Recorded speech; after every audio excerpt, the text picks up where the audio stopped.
कि मेरी एजुकेशन ज़रूर गवर्नमेंट स्कूल के अंदर हुई है और हिंदी माध्यम का विद्यार्थी रहा हूँ और ABCD भी है वो 6ठी क्लास के अंदर है वो पहली बार सीखी थी।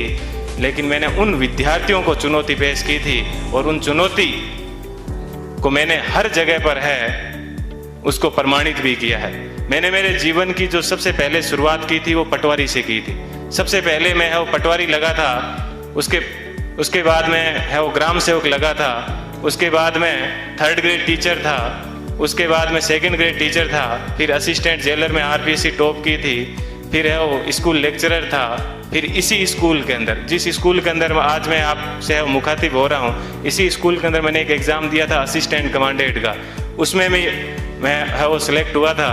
और उसके बाद में कॉलेज लेक्चरर भी मैं है वो रहा था। और फिर RS 2012 के अंदर 108वीं मेरी है वो मेरिट आई थी। तो उसके मैं वर्तमान में है वो राजस्थान तहसीलदार सेवा के अंदर हूँ। और वहाँ पर भी मैं एक आपको बात बताऊँगा।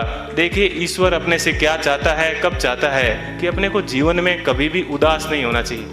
RS के अंदर मेरी 108वीं मेरिट थी और उसके अंदर मेरे को DSP मिल रहा था, लेकिन दुर्भाग्य ऐसा रहा कि मैं है वो फर्स्ट वेटिंग में रह गया।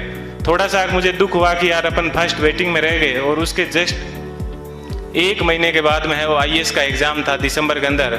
4-5 दिन दुखी रहा, लेकिन मैंने कैसे ही अपने आप को मैनेज किया।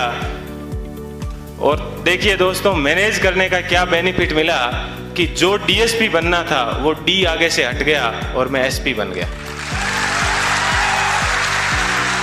बात यह है कि अपन जीवन के अंदर चाहते क्या है, अपन अपने आप को कितना डिवोट कर पाते हैं। तो आज मुझे है वो IAS के अंदर 170वीं मेरिट है वो मिली और मैं जनरल कैटेगरी से है वो बिलोंग करता हूँ, तो मुझे IPS मिला। मैं यहाँ पर रुका नहीं हूँ, मैं वापस तैयारी कर रहा हूँ। और इस बार मुझे आशा है कि हिंदी माध्यम के अंदर IAS में किसी की अभी तक फर्स्ट मेरिट नहीं आई है। और मेरी ये पूरी की तमन्ना है कि कम से कम मैं यहाँ उस स्थान तक है वो पहुँचूँ। कि जीवन आपको सिर्फ कहा जाता है कि 84 लाख योनियों के बाद में एक बार आदमी को जीवन मिलता है, तो बहुत ही शानदार आप लोगों को है वो जीवन मिला है। इस जीवन को आप एंजॉय कीजिए, कभी भी घमंड मत कीजिए। चाहे आप जीवन में कुछ भी बन जाओ, हमेशा बेहतरीन रहिए। और आप लोगों से मैं वो आशा करता हूँ कि अगले साल जब प्रोग्राम होगा तो आप सब लोग हैं वो यहाँ पर आने का मौका मिले। थोड़ी सी देर पहले मैं देख रहा था कि मालाएं कम पड़ रही थी, तो अगले साल इतनी संख्या माना कि सब मालाएं कम पड़ जाए, ठीक है। इतनी संख्या में यहाँ पर आना और तब इनको है वो रियल खुशी होगी। इस कोचिंग संस्थान को पुनः मैं एक बार इस कोचिंग संस्थान को बहुत बहुत धन्यवाद देता हूँ। हमेशा दिमाग में एक बात ध्यान रखिएगा कि मुझे किसी मैगजीन के कवर पेज पे आना है। मुझे भी जीवन में उसी दिन खुशी हुई कि इस बार जब PD के ऊपर सब जगह पर मुझे कवर पेज के ऊपर है वो जगह मिली।